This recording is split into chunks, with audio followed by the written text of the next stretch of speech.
안녕하세요. 사연 읽어주는 남녀입니다. 오늘도 와주셔서 감사드리며 그럼 오늘의 사연 바로 소개해드리겠습니다. 안녕하세요. 수원에서 아이를 키우며 살고 있는 올해 40살이 된 주부입니다. 여러분은 가족 간의 잘못을 어디까지 용서하시며 사시나요? 흔히들 가족 간에는 어떤 잘못을 해도 용서할 수 있을 것 같잖아요.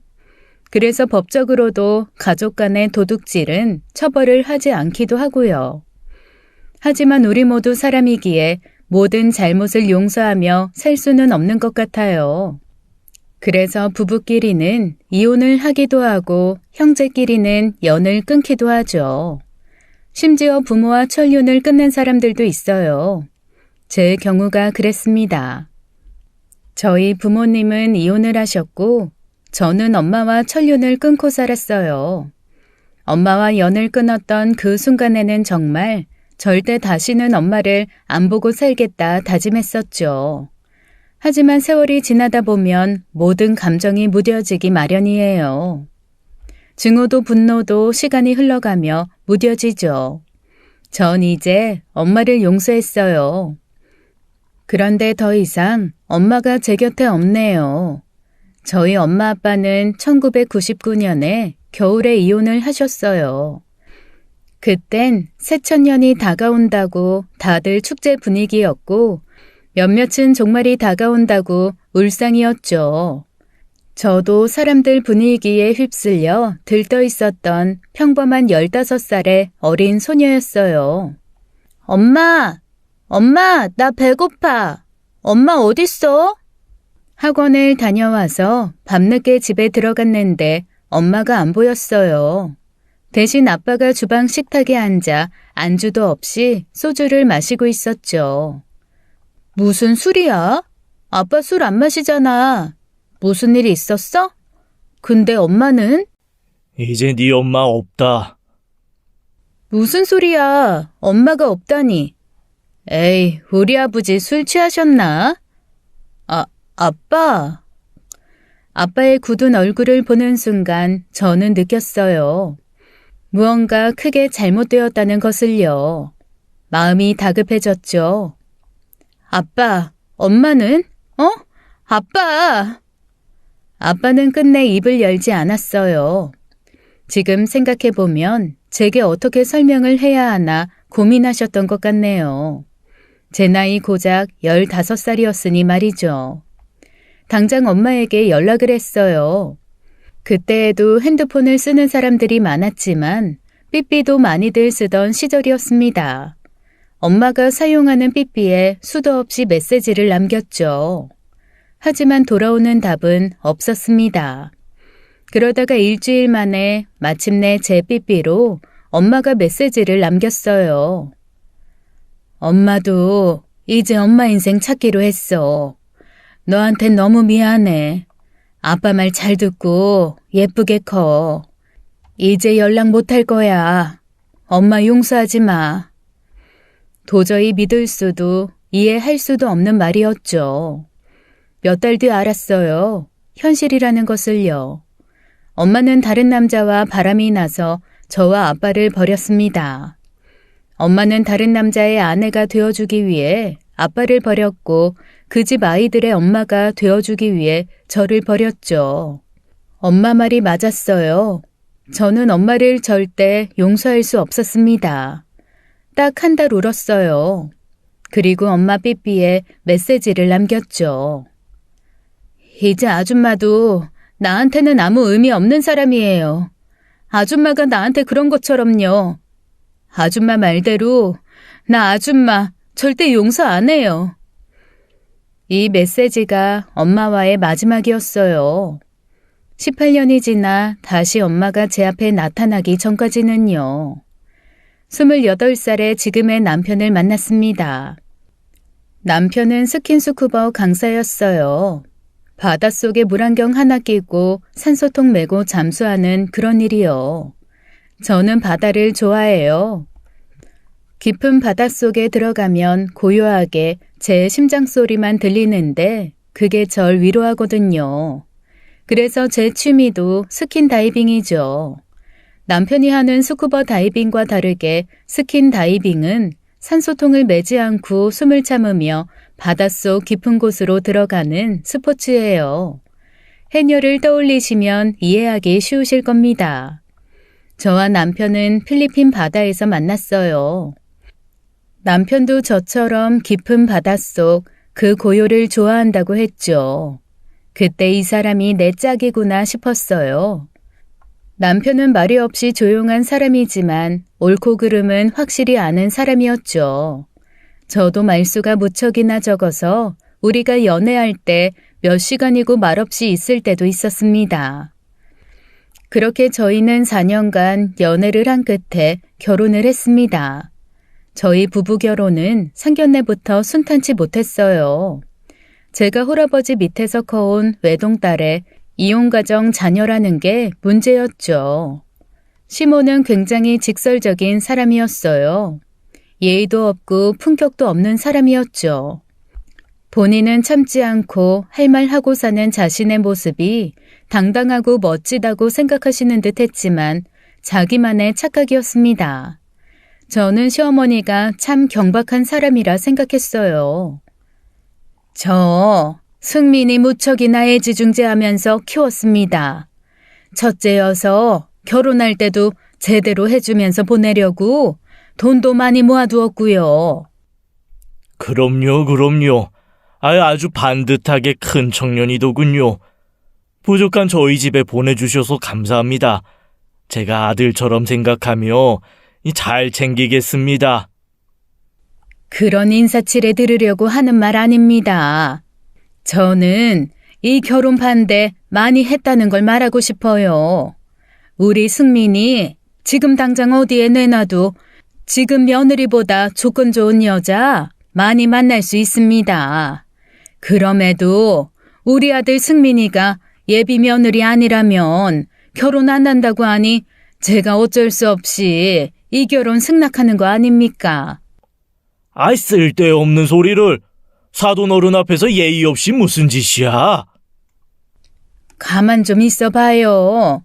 그러니까 내 말은 우리가 무척이나 아쉬운 결혼시키는 거니 앞으로 시댁일이라면 발벗고 나서라는 말입니다. 이 결혼 자체가 은혜라고 생각하라고요. 대놓고 우리 아빠를 무시하는 말이었죠. 저런 말까지 듣고 참을 수가 없었어요. 은혜라뇨? 무슨 은혜요? 제가 지금 결혼 구걸하는 입장인 건가요? 말씀이 너무 심하시네요. 지영이 너 가만히 있지 못해? 어른들 말씀하시는 거 안 보이냐? 저것 보세요. 나 참. 난 네 시어미 될 사람이야. 넌 예의도 없니? 그만해. 사돈어른 죄송합니다. 제가 이렇게 사과를 드립니다. 제 한 사람이 할 말 못할 말을 구분 못하는 병에 걸린 사람이라 제가 다 부끄럽군요. 부디 너그럽게 용서해 주십시오. 친정 아빠와 시아버지의 중재로 큰 싸움으로 번지지 않은 상태로 상견례가 계속 진행되었어요. 하지만 저는 마음이 상할 대로 상한 후였죠. 심지어 시모는 그 일 이후로 저를 계속 노려보고 있었습니다. 저희 부녀를 까내릴 건덕지만 찾고 있는 하이에나 같았어요. 그러다가 알맞은 먹이를 발견했죠. 하시는 일이 건설 쪽 일을 하신다고요? 거창한 거 아닙니다. 그저 공사장에서 일용직 목수 일을 하고 있습니다. 그래도 성실하게 일하니 섭섭하지 않게 벌고 있습니다. 노가다 하신다는 말씀이세요? 아이고 참 당신은 말 좀 예쁘게 못해. 네, 맞습니다. 그 일을 앞으로 얼마나 하실 수 있겠어요? 앞으로 일하실 날이 얼마 안 남으신 것 같은데 모아둔 돈은 있으세요? 건강은요? 설마 딸한테 손 벌리실 생각은 아니시죠? 그 돈 다 우리 승민이가 벌어오는 걸 텐데. 그 말에 결국 시아버지가 큰 소리를 내고 말았죠. 그만하래도 이 사람이 지금 이 자리에서 그게 할 말이야? 시어머니는 시아버지를 무서워하더군요. 시아버지 호통 한 번에 입을 다무는 시어머니였어요. 저로서는 타이밍이 좋지 못했어요. 시아버지가 1초만 늦게 소리치셨으면 제가 먼저 시어머니에게 따지고 들었을 겁니다. 결국 상견례 자리는 어색한 분위기로 일찍 종료되고 말았어요. 아무 말 없이 자리에 앉아있던 예비 시누이와 예비 도련님도 주섬주섬 자리에서 일어서더군요. 그때 이미 제 속은 많이 상한 상태였어요. 도저히 시어머니를 그냥 보낼 수 없었습니다. 지금까지 친정아빠가 식탁 밑에서 제 손을 잡고 계속 참으라는 신호를 보냈거든요. 그래서 간신히 참고 있긴 했었어요. 하지만 이대로 시어머니를 보내기는 싫었습니다. 사과하세요. 뭐? 나 말이냐? 네, 저희 아버지 무시하신 발언 지금 사과해 주세요. 하하, 나 참. 세상 오래 살고 볼 일이네. 사과? 예, 너 정신 나갔니? 어디 감히 사과를 우누네? 머리 바짝 숙이고 결혼 허락 구해도 해줄까 말까인데. 사과? 너 길에서 나 만났으면 벌써 머리채 잡혔어. 제 머리채를 잡던 후려치던 상관없는데 우리 아빠한테 사과는 하시라고요. 지영아, 그만하지 못해. 아이고, 지영씨 진정해요. 내 대신 사과하리다. 좋은 날 기분 풀어요. 분에 못 이긴 시어머니는 진짜로 제 머리채를 잡으려고 했고 그런 시어머니를 남편과 도련님이 간신히 말렸죠. 너 내가 이 결혼 절대 못 시켜. 너 길에서 나 마주치지 마. 시어머니는 제게 소리를 질렀고 결국 시아버지 손에 끌려가다시피 차를 타고 상견례장을 떠났습니다. 결혼 준비 시작도 전에 아주 제대로 망해버린 거죠. 미안해, 지영아. 내가 다시 연락할게. 남편은 저를 토닥여주고는 사태를 수습하기 위해 자기 집으로 갔어요. 저도 아빠와 집으로 돌아갔죠. 넌 위아래도 없어. 아무리 화가 나도 그렇지. 어디 시어머니 될 분한테 큰 소리야. 내가 그렇게 가르쳤냐? 내일 당장 찾아가서 무릎 꿇고 사과드려. 싫어. 결혼 안 하면 그만이야. 결혼이 인생의 전부야? 왜 내가 아빠 무시하는 사람한테 사과를 해? 그렇게까지 해서 결혼해야 돼? 나 절대 그렇게 못해. 저도 한 고집하는 사람입니다. 이땐 진짜 내 인생에 결혼은 없겠구나 싶었어요. 예비 남편에게도 연락이 없었거든요. 그런데 다음 날 진짜 놀랄 일이 벌어졌습니다. 오늘 부모님께서 찾아가실 거야. 찾아가시다니? 어딜? 우리 집? 왜? 사과하시러. 진짜 놀랍더라고요. 남편이 전화를 끊고 딱 1시간 뒤 초인종이 울리는데 제 머리채를 잡으러 온다는 소리보다 더 무서웠죠. 정말 예비 시어머니와 시아버지가 저희 집에 찾아오셨어요. 미안합니다, 사돈. 제가 그런 말 하려던 게 아니었는데 제가 성격이 급해서 그런지 꼭 제 속마음과 다른 게 말이 나갈 때가 있어요. 아이고, 아무렴요. 저도 그렇습니다.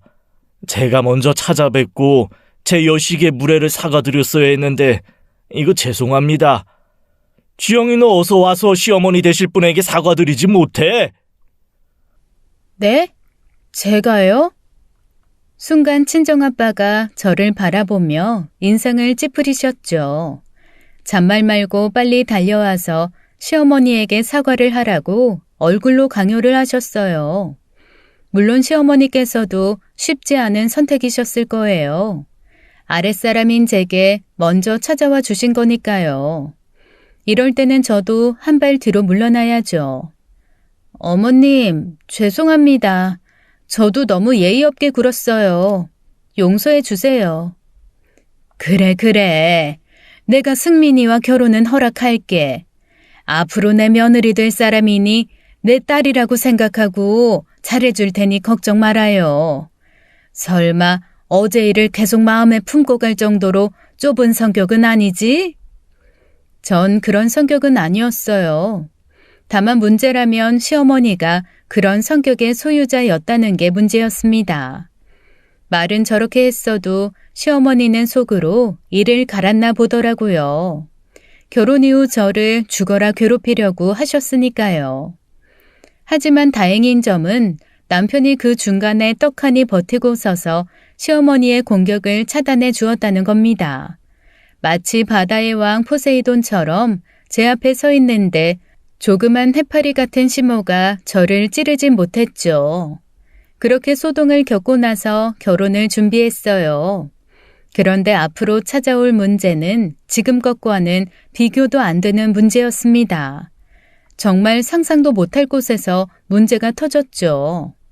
남편과 예약할 식장을 돌아다니며 음식 시식을 하고 있을 때 전화가 울렸어요. 여보세요? 여보세요? 제가 말을 했지만 전화 건 사람은 한동안 말이 없었습니다. 처음에는 잘못 걸려온 전화거나 장난 전화인 줄 알고 끊었죠. 그런데 잠시 후 두 번째 전화가 왔어요. 지영아, 누구세요? 많이 컸네. 목소리도 못 알아들을 뻔했어. 네? 누구신... 엄마? 그래, 엄마야. 누가 이런 상황에서 엄마 목소리를 들으면 눈물부터 난다고 했나요? 영화나 드라마는 다 비현실, 거짓말이었어요. 눈물은커녕 안구에 습기도 안 찼죠. 그 어느 때보다 제 마음은 차가워졌습니다. 냉정한 목소리로 말했어요. 그런데요? 무슨 볼일이죠? 아직도 엄마한테 화나 있는 거지? 엄마가... 누가 엄마야? 나한테 엄마가 어딨어? 아직도 화가 나 있냐고? 그게 당신이 버린 딸한테 18년 만에 할 말이야? 양심이란 게 있다면 일단 전화 못하죠. 안 그래요? 미안해. 결혼한다는 이야기 들었어. 그건 또 어떻게 알았대? 왜요? 그래서 청첩장 보내달라고? 축의금 보내주게요? 나 그 돈 안 받을 테니까 다시는 연락하지 마요. 그대로 전화를 끊어버렸어요. 큰소리 친 거와는 다르게 제 손은 덜덜 떨리고 있었고 쉽게 진정이 안 되더군요. 잠시 화장실에 갔다 나온 예비 신랑이 제 모습을 보더니 걱정을 하기 시작했어요. 하지만 엄마 이야기를 자세히 해줄 순 없었습니다. 몸이 안 좋은가 봐. 몸살인가? 오늘은 일찍 들어갈게. 결혼 준비 때문에 너무 신경을 많이 썼나 보다. 병원 가서 약 탈까? 집까지 데려다 줄게. 아니야. 그냥 일찍 푹 자면 좋아지겠지. 혼자 갈게. 연락할게. 저를 걱정하는 예비 신랑을 뒤로하고 집으로 향했어요. 그런데 집 앞에 누군가 서성이는 모습이 보였습니다. 시간이 오래 지났지만 한눈에 알아볼 수 있었죠. 엄마였어요. 엄마도 이제는 많이 늙어 있었습니다. 고급스러운 옷과 흰머리 하나 없이 단정한 머리카락이 가장 먼저 눈에 띄었죠. 잘 살고 있는 듯 했어요. 예전보다는 말라있는 듯한 모습이었습니다. 제가 먼저 엄마를 발견했지만 엄마도 곧 저를 발견했습니다. 고작 4미터도 안 되는 거리에서 서로를 바라만 보았어요. 제가 먼저 무심하게 엄마를 지나쳐 갔습니다. 지영아, 엄마하고 이야기 좀 해. 한 번만 더 엄마라고 당신 입으로 말해. 그땐 나도 더는 안 참을 거야. 지영아, 꼭 해주고 싶은 말이 있어. 제발 지영아. 나도 그날 아줌마한테 꼭 해주고 싶은 말이 있었는데 기억하려나 모르겠네. 당신이 얼마나 오랫동안 내 연락을 무시했는지. 미안해, 지영아. 저는 가던 길을 멈추고 한숨을 쉬었어요. 그래 말해봐. 바람나서 자식까지 버린 여자가 18년 만에 찾아와서 무슨 말을 할지 궁금은 하네. 말해봐요. 난 아줌마랑 다르니까 들어는 줄게. 그렇게 저희는 집 근처 커피숍으로 갔습니다. 저는 마치 한 마리 야수처럼 엄마를 노려보았고 엄마는 죄 지은 죄인 마냥 고개를 숙이고 저를 쳐다보지도 못하고 있었죠. 무슨 일인지 말 안 해? 이렇게 단둘이 마주하고 앉아있는 것도 내가 얼마나 불쾌한지 알아? 그래도 엄마는 대답을 못하고 M1 휴지만 만지고 있었죠. 참다 못한 제가 자리에서 벌떡 일어서자 그제야 엄마가 입을 열었어요. 지영아, 나 너무 미안해서 너에게 너무 염치 없지만 결혼식 볼 수 있을까? 내 결혼식? 참나, 볼 수 있냐고? 그래 와, 못 볼 거 없지. 축의금은 얼마 줄 건데? 설마 밥값만 내겠다는 건 아니지? 엄마가 결혼식 날 혼주석에 엄마 자리에 앉을 수 있을까? 와장창 소리가 커피숍에 울려 퍼졌어요. 저도 모르게 제가 들고 있던 플라스틱 커피컵을 바닥에 집어던져 난 소리였죠. 엄마라고 말하지 말랬지? 당신이 왜 내 엄마야? 우리 엄마 18년 전에 죽었어. 죽었다고. 미쳤어? 아니면 내가 미치는 거 보고 싶어서 그래? 뭐? 내 결혼식 혼주석에 앉겠다고? 당신이 뭔데? 지영아, 엄마가 가버리라고. 다시는 내 앞에 나타나지 마. 당신이 좋아하는 그 남자한테 가버려. 그 집 자식들이 당신 새끼들이잖아. 걔들한테 가.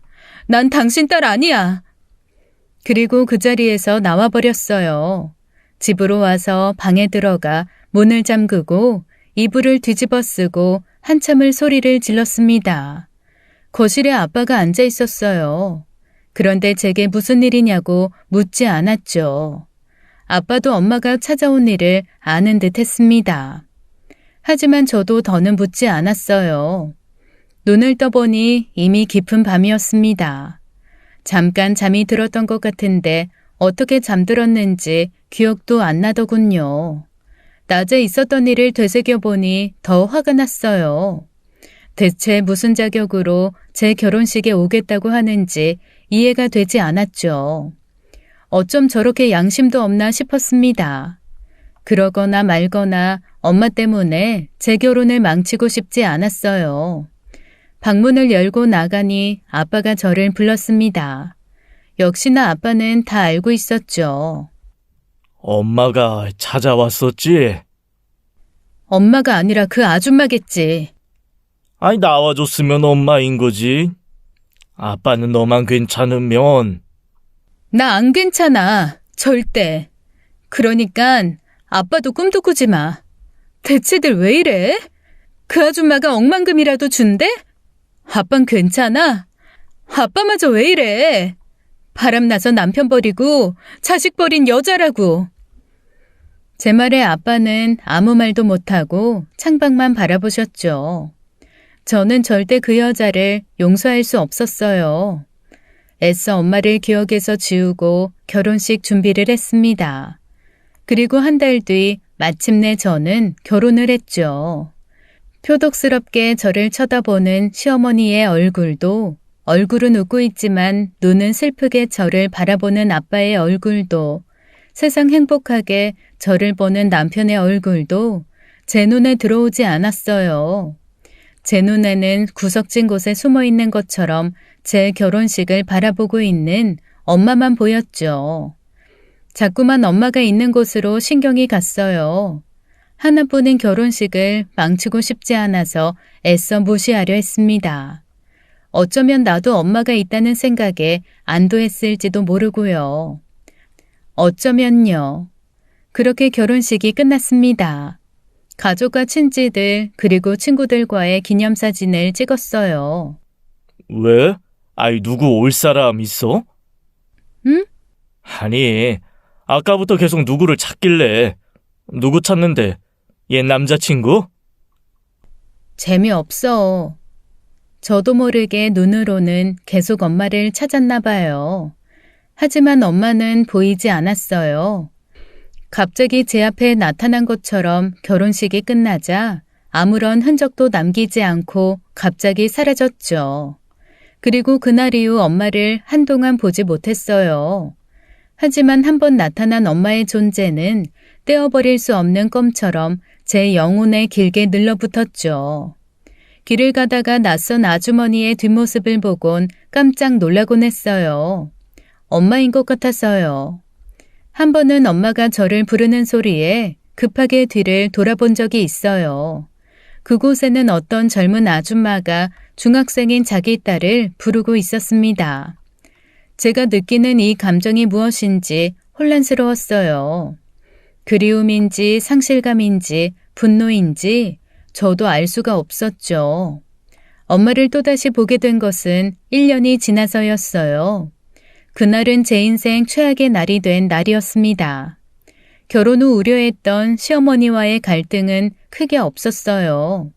그 점을 의식해서인지 시아버지는 모임을 최소화했고 시댁 모임이 있어도 남편이 저를 졸졸 따라다니며 시어머니와의 혹시 모를 갈등을 사전에 차단해 주었죠.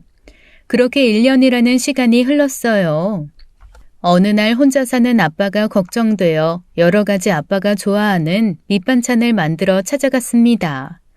회사 일, 시댁 일 등 일상적인 대화들을 하는데 아빠가 자꾸 인상을 찌푸렸죠. 왜 그래? 어디 아파? 이 갈비뼈가 골절이 된 건가? 최근 오른쪽 갈비뼈가 아프네. 최근? 아프면 병원에 바로 갔어야지. 왜 참고 있어? 에휴, 지금 가자. 알아서 병원 다녀오라고 말하면 분명 안 가겠지. 겉옷 챙겨 아빠. 지금 가보게. 대체 갈비뼈가 왜 골절이 된 건지 이상했어요. 아무래도 연세가 있으신데 몸 쓰는 일이 무리가 되었나 싶었죠.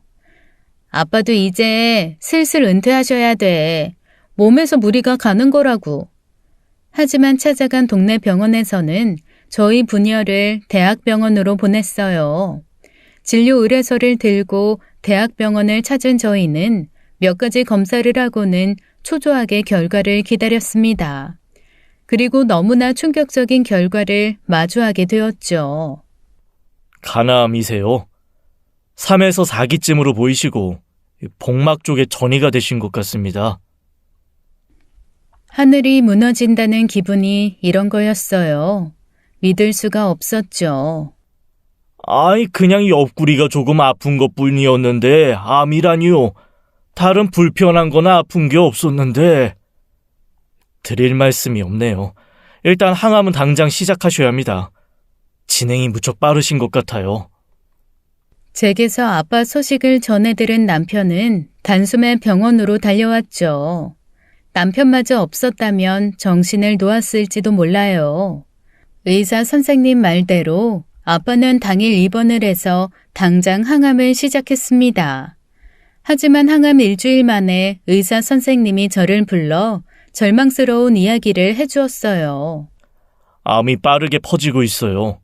복막에 전이가 돼서 다른 장기로 이미 전이가 된 것으로 보입니다.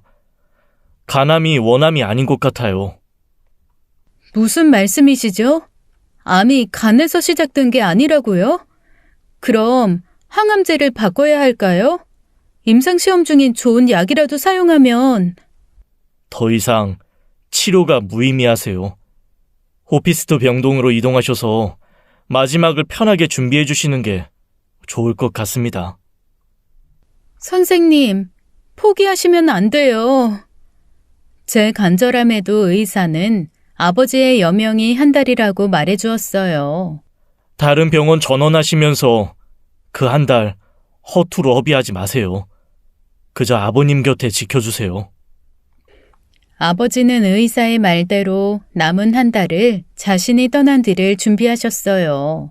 하던 일을 정리하셨고 지인들에게 소식을 전했죠. 그리고 의사의 말대로 아버지는 딱 한 달 만에 영면하셨습니다. 장례를 치르고 아버지가 혼자 살던 집을 정리했어요. 아버지 옷장을 열어보는데 눈물이 났죠. 아마 종교인들도 이렇게 짐이 적지는 않았을 겁니다. 아버지는 자신을 위해 무엇을 산 것이 없는 것처럼 정리할 짐이 없었어요. 대신 제게 적지 않은 금액의 유산을 남겨주셨습니다. 평생을 아껴가며 살며 덜 먹고 안 입으며 제게 남겨주고 가신 거였죠. 집에는 아버지가 정리해 두신 것으로 생각되는 유산 목록이 있었습니다. 그리고 그 위에 제게 남긴 짧은 편지도 있었어요. 이 돈으로 하고 싶은 거 다 하고 살아. 아빠가 남기고 간 돈이라고 행여 아낄 생각 말고 우리 딸이 이루고 싶었던 꿈, 하고 싶었지만 돈 때문에 할 수 없었던 일들 미루지 말고 모두 하면서 살아. 돌이켜보면 우리 인생 너무 짧다. 우리 딸은 미련 남기지 않도록 살거라. 아빠가 떠나는 길 미련이 남을까봐 장례 때도 입술 깨물어가며 참았던 눈물을 그날 아빠 집을 정리하며 펑펑 울었습니다. 죽을 것 같은 몇 달이 흘러갔어요. 남은 사람들의 삶은 계속 이어지더군요. 밥 한 술 뜨지 못할 것 같았던 날들이 지나고 어김없이 끼니는 이어져 갔습니다. 그렇게 익숙함으로 제 슬픔을 포장해서 아빠의 그리움을 조금씩 이겨내고 있던 어느 날이었죠. 시어머니께서 저희 신혼집에 찾아오기 시작했어요. 무슨 일인가 싶었습니다. 결혼 이후 시어머니와 단둘이 만나는 건 처음이었거든요. 서로 말은 안 했지만 상견례 이후 암묵적인 규칙이 있었거든요. 각자의 인생 각자 가는 걸로요. 알고 보니 시어머니는 아버지를 잃은 저를 위로해주기 위해서 찾아오신 것이었어요. 조금 의외였습니다. 본인 외에 타인을 이렇게 섬세하게 챙겨주실 줄은 몰랐거든요. 솔직히 조금 감동했어요. 시어머니뿐이 아니었어요. 결혼 이후 개인적인 연락 한 번 없던 시누이도 찾아왔죠. 제 기분 전환을 시켜준다면서요. 하루 이틀 점점 찾아오는 날들이 많아졌습니다. 처음에는 고마웠는데 시간이 지나며 저는 이런 호의가 불편하기만 했습니다. 다른 이유가 아니었어요. 시어머니와 시누이에게서 풍기는 불순한 의도 때문이었죠. 언제부터인가 돌려서 제게 묻기 시작하더군요. 제가 아빠에게 받은 유산에 대해서요. 왜 그런 거 있잖아요. 살짝 돌려 말하면서 의도를 숨기는 듯 간접적으로 물어보는 거예요. 그나저나 신혼집 전세금도 많이 올랐다지? 네, 요즘 이 동네 전세 시세가 많이 오르더라고요. 이럴 줄 알았으면 대출을 내서라도 집을 매매해서 들어올 걸 그랬나 봐요. 버는 것보다 전세값 오르는 게 더 빠르면 대체 어쩌자는 건지 모르겠구나. 그런데 전세값 아무리 올라도 우리 지영이는 하나도 안 힘들지 않니? 저요? 왜요? 저희도 평범한 맞벌인데요. 너무 무섭게 오르니 어질어질해요. 바깥 사돈이 남기고 가신 거 있지 않어? 솔직히 말해도 돼. 안 빼서. 이런 식이었죠. 한두 번이야 저도 돌려서 대답을 했지만 매번 이런 식이니 불편하기만 했어요. 슬슬 불편하네.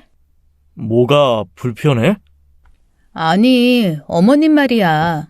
나 위로해주고 싶다고 찾아주시는 건 감사한데 오실 때마다 뭔가 취조를 받는 기분이랄까? 내가 한번 말해볼까? 됐어. 괜히 그러다가 어머님이랑 오해 생겨. 그냥 감사하게 생각해야지 뭐. 어쨌거나 표면적으로는 저를 위로해주기 위해서 찾아오시는 모습이었거든요. 제가 시어머니와 시누이 방문을 막을 명분이 전혀 없었죠. 그러던 어느 날이었어요. 그날은 제가 쉬는 날이기에 집에 있는데 시어머니에게 연락이 왔죠. 오늘 출근 안 한다며? 집이니? 네, 비번이어서요.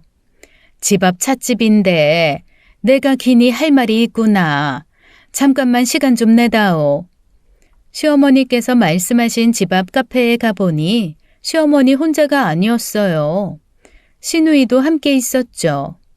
어머, 같이 오셨네요. 귀니 할 말이라니. 무슨 일이세요, 어머님? 무슨 말이었더라? 내 정신 좀 봐라. 하하, 기억이 안 나네. 늙으니 별게 다 불편하구나. 그게 뭐가 중요해? 새언니, 우리 오늘 쇼핑 가요. 새언니 옷이 너무 낡았다. 제가 용돈 모은 걸로 새언니 옷 좀 사줄게요. 시누이가 저렇게 말을 하는데 남편에게 전날 들은 이야기가 생각났어요. 소민이가 결혼할 사람이 생겼나 봐. 그래? 잘 됐네. 어떤 남자래? 잘 된 건지 안 된 건지. 소민이도 평생 일이라는 걸 안 해봤잖아. 막상 결혼 이야기 나오니 돈이 한 푼도 없나 봐. 아버지한테 결혼 자금 달라고 난리야. 남편이 지난밤에 이렇게 말을 했거든요. 결혼 자금도 없다던 시누이가 제 옷을 사준다고 하니 불안에 미치겠더군요. 뭔가 목적이 있는 친절 같았거든요. 그래서 시누이 결혼 이야기도 모른 척하며 자리를 피하려고 했죠. 사실 요즘 제가 피곤해서요. 어머님, 중요한 일 아니면 다음에 가면 안 될까요? 그러지 말고 네 신우가 네 생각해서 챙겨준다는데 같이 가자꾸나. 어쩔 수 없이 시어머니와 시누이와 함께 근교 프리미엄 아울렛에 가서 쇼핑을 하게 되었죠. 그날따라 유독 저를 신경 써주시더군요. 몇 벌의 옷도 사주시고요. 하루 종일 걸어다니며 쇼핑을 했더니 피곤했어요. 저녁을 먹기 위해 근처 식당으로 갔죠. 내가 말했던가? 소민이가 이번에 결혼하게 됐다고. 어머, 정말요? 잘 됐네요. 아가씨, 축하해요. 만나시는 분 있다는 이야긴 들었는데 드디어 식 올리시는구나. 결혼 소식을 이전에는 못 들었던 것처럼 제 인생 최고의 연기를 펼쳤죠. 고마워요, 새언니. 그런데 새언니, 저 고민이 좀 있는데 들어주세요. 드디어 시누이의 목적이 나오는 순간이었어요. 너무 놀라서 밥 먹다가 사례가 들렸네요. 네, 어떤 고민이요? 예비 신랑 집안이 사업을 하거든요. 그래서 조금 잘 사는 집인데 우리 예랑이가 결혼은 반반 결혼하자고 하더라고요. 요즘 MZ세대들인지 뭔지들은 반반 결혼이 당연한 거라고 하더라고. 옌병, 아니 집은 당연히 남자가 해야지. 뭐 얼어 죽을 반반이야. 뭐 어쨌거나 그래서 우리 소민이가 신혼집 매매대금 절반을 부담하기로 했다. 하긴 요즘 집값이 너무 비싸서 많이들 그렇게 반반 결혼한다고 하긴 하더라고요. 그래서 하는 말인데 에휴, 내가 돈이 어디 있니? 소민이 이것도 지 꾸밀 줄이나 알지 어디 돈이나 모아봤겠어? 일해본 적도 없는데 말이다. 어쩐지 아침부터 느낌이 쎄하더군요. 제게 잘해주는 시어머니와 시누이의 행동을 볼 때마다 제 머릿속에서는 경고음이 미친 듯이 울렸습니다. 결국 이 일이었네요. 네가 시누이 결혼하는데 돈 좀 보태야겠다. 돈이요? 얼마나요? 눈 딱 감고 3억만 보태라. 너한테 어려운 거 아니지 않니? 3억이요? 어머니, 제가 그 큰 돈이 어디 있어요? 바깥 사돈 소천하실 때 유산 좀 남겼을 거 아니냐. 그리고 사시던 집도 판 거 아니었니? 혹시나 했는데 역시나더군요. 아빠가 남겨주신 유산이 목적이었어요. 어머님, 죄송해요. 저 그렇게 큰 돈 없어요. 그럼 얼마까지 될까요? 새언니, 부탁해요. 저 노처녀로 늙어 죽는 거 보고 싶으세요? 그래, 3억까지는 무리긴 하다. 여윳돈 얼마나 있니? 그래도 2억은 있지 않니? 바깥 사돈이 살던 집만 해도 그게 얼만데. 돈이 없다는 게 말이 안 되지. 꼭 제가 시어머니에게 돈을 갚아야 하는 사람이 된 것 같은 기분이었어요. 아빠가 제게 남겨준 유산이랑 시누이 신혼집이 무슨 상관인가 싶었죠. 거참, 얼마 있는지 빨리 말해보라니까. 답답하게. 우리가 필요한 게 4억이야. 1억은 우리가 집담보대출로 어떻게 마련했는데 아무리 애를 써도 3억이 부족해. 그러니까 어서 네 통장 까봐라. 어머니, 설령 제가 그 돈이 있다고 해도 저 아가씨한테 그 돈 못 줘요. 아버지 유언도 있고. 무엇보다 아가씨도 제 가족이니 결혼 자금이 조금 부족하다면 제가 도와드릴 수는 있어요. 그런데 그건 조금 부족한 걸 채워주는 경우죠. 지금 어머님께서 말씀하시는 건 4억 중에 3억을 달라는 거잖아요. 아가씨 결혼 자금 대부분을 저한테 해달라는 게 이게 맞는 건가요? 그렇게 돈이 부족하면 형편에 맞게 결혼을 하셔야죠. 얘 봐라. 그쪽 집에서 4억을 요구하는데 우리가 어떡해. 돈 없으니 1억만 보탤게요 이러니? 사람이 가오가 있지. 그리고 너, 솔직히 너도 그 돈 꽁돈 아니니? 네? 꽁돈이요? 그래. 어차피 바카사 돈도 항암 한번 못 해보고 그냥 저 세상 가지 않았냐. 그럼 안보험금 받은 거 한 푼도 안 쓴 거 아니냐고. 그게 꽁돈인 거지. 그럼 뭐가 꽁돈이야? 지도 돈 굳고 좋았으면서 어디서 가식질이야? 뭐라고요? 그게 말이에요? 네, 우리 아빠 제대로 치료 한번 못 받고 돌아가셨어요. 그게 돈 굳어서 좋아할 일이에요? 어쩜 그렇게 못됐어요? 어쩜 그렇게 악하게 말할 수가 있냐고요? 이게 정말? 너야말로 가식 좀 그만 떨어 이거사. 가증스럽게.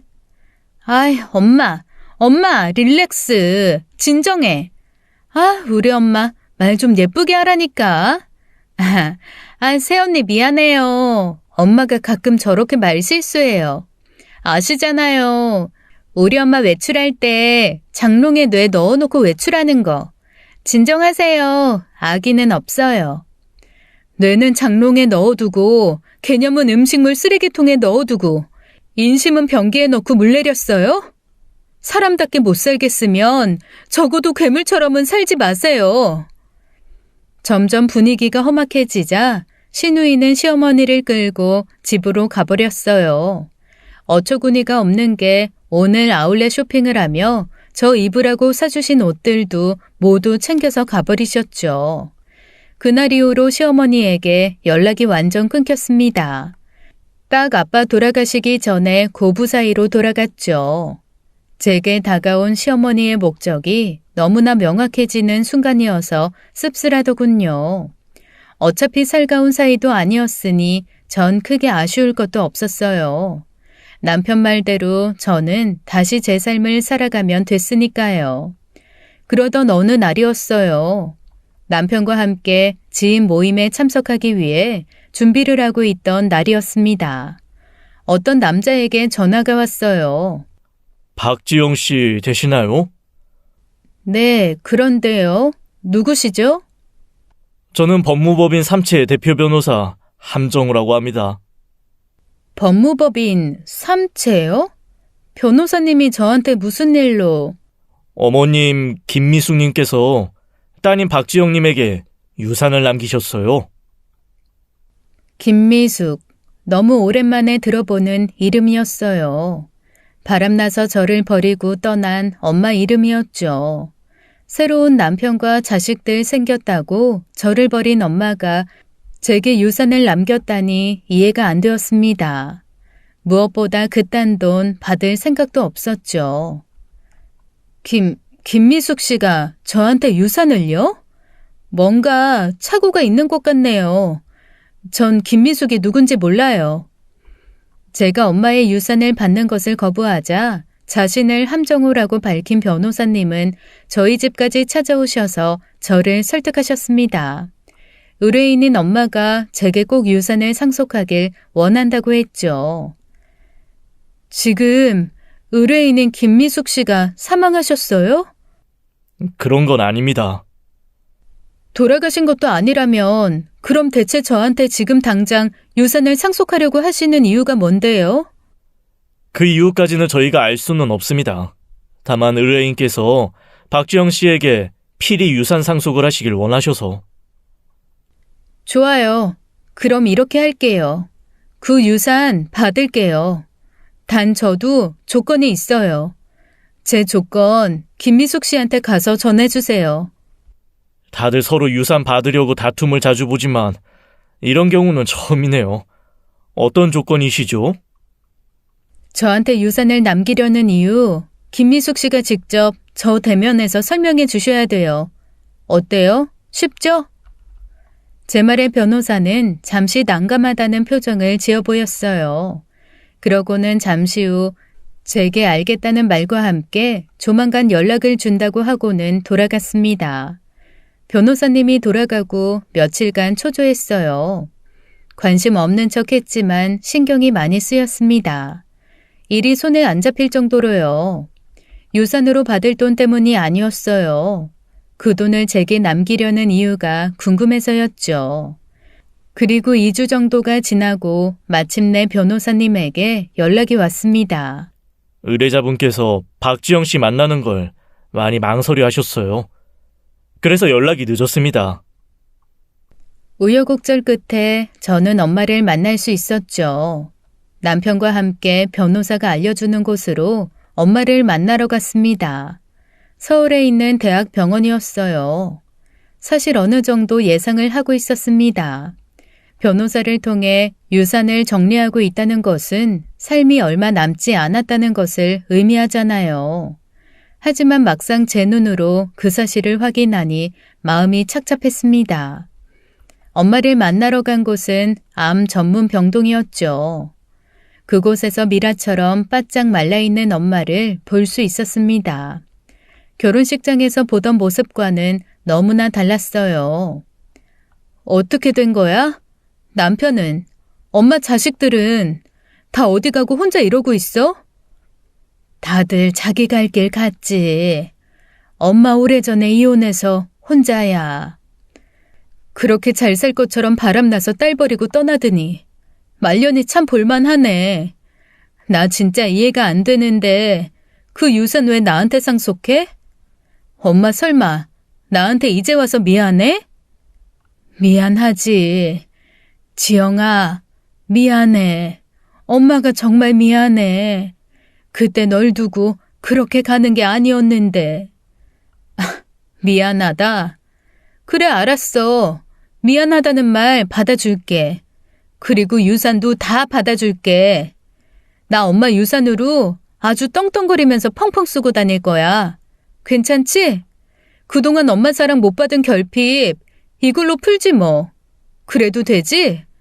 엄마가 평생 모으고 일군 엄마 재산 내가 다 상속받아서 펑펑 써버려도 되는 거 맞지? 제 말에 엄마는 마른 눈물을 흘리면서 고개를 끄덕였어요. 저는 돌아서 병실을 나왔죠. 그리고는 변호사에게 유산을 받겠다고 말했습니다. 절 바라보는 변호사의 표정이 곱지 않더군요. 집으로 가는 길 남편과 저는 아무 말이 없었어요. 남편이 먼저 제게 말을 걸더군요. 마지막 준비하는 장모님한테 그런 마음에도 없는 말 한다고 복수가 될 것 같아. 마음에 없던 말 아니야. 내가 당신을 몰라. 그러지 말고 장모님 임 좀 지켜드려. 옆에서 화를 내던 나 왜 버렸냐고 따지든 뭐를 하던 다 상관없으니까 그저 장모님 옆에서 해. 이렇게 그냥 장모님 보내면 당신 평생 한이 될 거야. 남편 말에 대답을 하지 않고 집으로 돌아왔어요. 그리고 평소처럼 지냈죠. 회사를 가고 집안일을 하고 영혼 없는 얼굴을 하고는 그렇게 하루하루를 보냈습니다. 그런 저를 보며 남편은 조용히 한숨을 쉬었어요. 그리고 일주일쯤 되던 날 저는 무언가에 이끌리듯 엄마가 있는 대학병원으로 향했습니다. 엄마가 있는 암병동 병실에 들어가는 순간 엄마가 누워있는 침대가 병실에서 긴급하게 나오는 것을 볼 수 있었어요. 엄마 위에는 의사 한 분이 올라가서 연신 심폐소생술을 하고 있었죠. 놀란 제가 중환자실로 이동하는 엄마를 급히 따라갔습니다. 다행히 엄마는 중간에 심장이 다시 살아났어요. 가족들 한 명 없는 병실에서 엄마는 삶의 마지막을 준비하고 있었던 것이었습니다. 그날부터 제가 엄마 옆을 지켰어요. 통증 때문에 약에 취해 잠들어 있던 엄마는 아주 가끔씩 잠에서 깨어났습니다. 그리고 옆에 있는 저를 보며 안심하는 얼굴을 하고는 미안하다는 말을 계속 되뇌셨죠. 그리고 제가 병원을 지킨 지 일주일 만에 엄마는 제 손을 꼭 잡은 채 세상을 떠났습니다. 참 이상했어요. 그렇게도 미웠던 사람인데 이제는 다신 내 엄마 아니라고 생각했는데 엄마 몸에 연결된 심전도계에서 삐 소리가 나는 순간 엄마 가지마를 외치며 오열할 수밖에 없었습니다.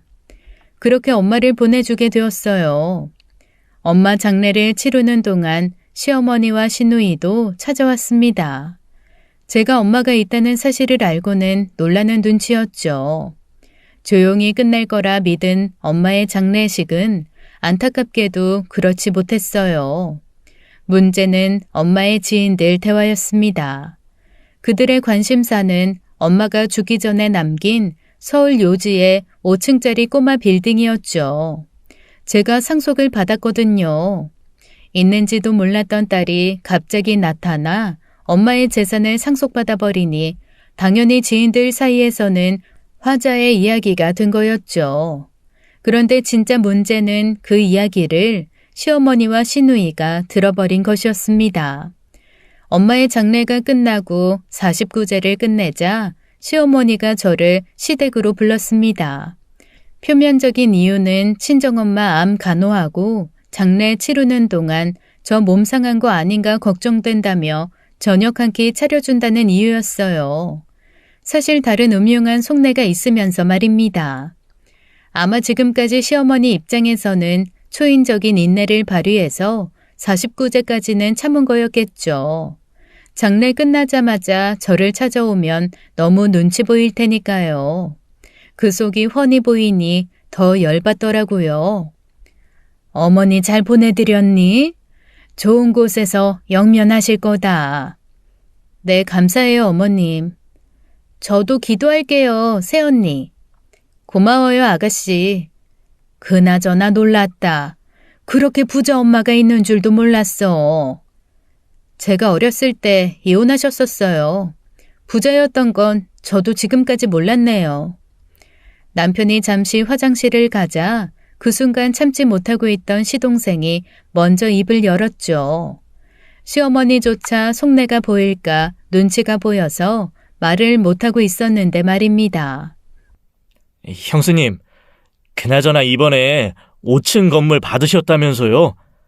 위치가 좋다는 이야기 있던데 너무 부러워요. 저 사실 헬스장 하나 하려고 알아보는 중인데 요즘 상가 월세가 진짜 어마무시해서요. 네, 좋은 자리 잘 알아보세요. 그래서 말인데 저 형수님 건물에서 헬스장 오픈할 수 있을까요? 제가 일단 오픈하고 자리 좀 잡히면 그때부터 꼭 월세 잘 챙겨드릴게요. 부탁 좀 드려요, 형수님. 눈치 없는 시동생이 먼저 제 유산에 대해 노골적인 욕심을 드러내기 시작했어요. 그러자 분위기를 살피고 있던 시어머니와 시누이가 급하게 달려들기 시작했죠. 새언니, 이제 부자 되셨잖아요. 그러니까 저번에 말씀드린 3억 좀 어떻게 안 될까요? 언니, 제가 그 돈이 없어서 결혼을 못하고 있어요. 그래, 장례식장에서 들어보니 지영이 넌 그 유산도 처음엔 안 받으려고 했다면서. 너 버리고 간 엄마 돈이라 찜찜하고 더럽다고 느껴지면 그냥 우리한테 다 맡겨라. 내가 아주 제대로 깨끗하게 세탁해서 너한테 한 푼 안 떼먹고 다시 돌려주마. 저번에 아빠 돌아가셨을 때는 꽁돈이라고 말씀하시더니 이번에는 찜찜하고 더러운 돈이라고 말씀하시네요. 응? 아, 얘는 참 나하고 그렇게 오래 알고 지냈는데 네 시엄마 스타일 모르니? 말 실수한 거야. 내가 워낙 입이 걸잖니. 허허. 미안하다 얘. 아무튼 이제 진짜 여유가 넘치지 않니? 그러니까 가족을 위해서 좀 돈 좀 쓸 때 아니겠니? 죄송하지만 도와드릴 수가 없어요. 저 건물이랑 그리고 받은 돈 모두 기부할 거거든요. 뭐? 기부?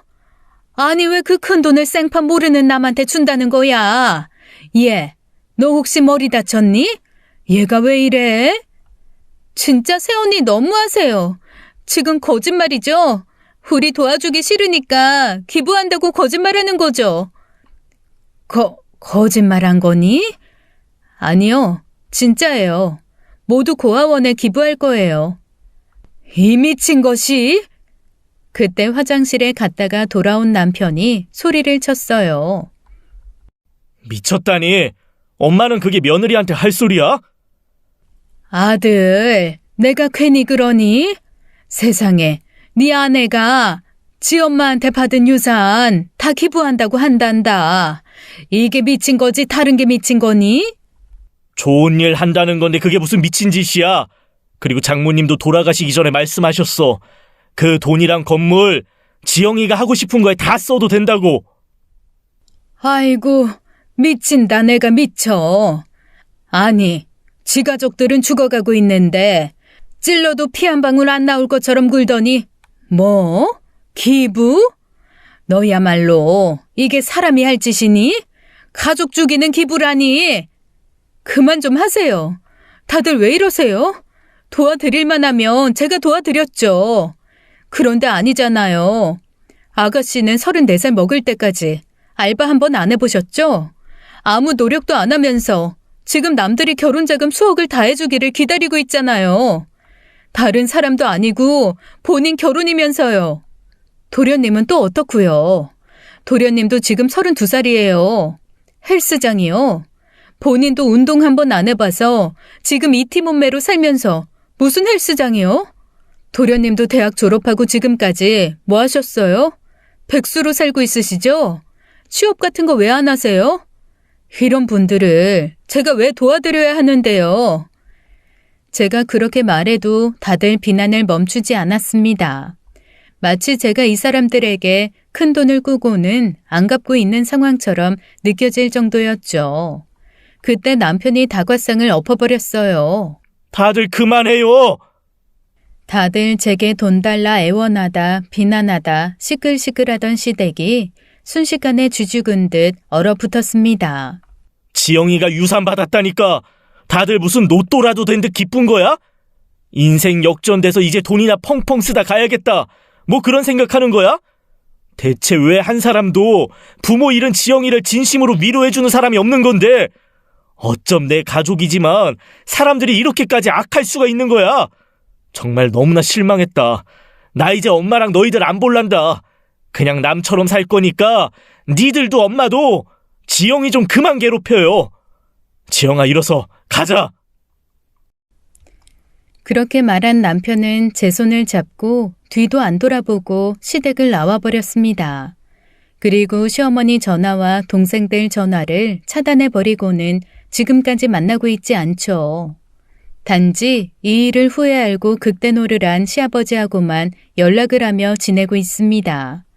당시 시아버지께서는 친구들과 모임이 있어서 그 자리에 없으셨거든요. 참 엄청난 한 해였습니다. 이 모든 사건이 한 해에 다 일어났었어요. 정말 폭풍 같은 시간이었죠. 이후 저는 정말로 엄마가 남겨주신 유산을 정리해서 보육원에 모두 기부를 했어요. 오래 고민하고 한 일이었습니다. 저는 중2 때 엄마가 저를 버렸지만 적어도 저를 아껴주는 아빠는 있었잖아요. 어린 나이에 부모 모두에게 버림받은 아이들의 마음은 상상도 못하겠더군요. 그래서 그 이후 기부도 하고 시간이 날 때마다 남편과 봉사도 다니고 있습니다. 이렇게 산 지 벌써 6년이나 흘렀네요. 그 사이 저는 아이를 낳아 엄마가 되었습니다. 제 아이를 낳으니 엄마가 제 결혼식 때 찾아온 이유를 알 것도 같더군요. 남편은 최근 시어머니와 다시 왕래를 시작했어요. 시어머니께서 작년에 저희 부부를 찾아와서는 진심으로 사과를 하셨거든요. 그리고 남에게 상처가 되는 막말을 내뱉는 버릇도 고쳐보겠다고 다짐을 하셨습니다. 시누이는 그 예비 신랑과 결혼을 하지 못했어요. 알고 보니 그 남자도 부자가 아니라 개털이었더군요. 자기도 돈이 없으니 그렇게 시누이에게 돈을 요구한 거였어요. 시누이는 이후 다른 남자와 결혼해서는 지지고 볶고 잘 살고 있습니다. 시동생은 제 남편에게 몇 번 크게 혼나고 나더니 현재는 시 외삼촌 가게에서 배달 일을 하고 있습니다. 시 외삼촌이 자식이 없으셔서 일을 잘 배우면 시동생에게 가게를 물려주지 않으실까 해요. 저는 때가 되면 아빠와 엄마가 있는 납골당에 자주 가곤 합니다. 엄마가 남겨준 유산 내가 다 기부해버려서 혹시 화난 건 아니지? 화가 나도 그냥 참고 넘어가셔. 나도 엄마한테 화 많이 났었으니까. 폭풍우가 지나가고 햇살이 비추듯 저희 가족 이제는 평화롭게 살고 있습니다. 지금까지 사연 읽어주는 남녀였습니다. 끝까지 시청해주신 여러분 감사드리며 저희는 다음 사연으로 돌아올게요. 감사합니다.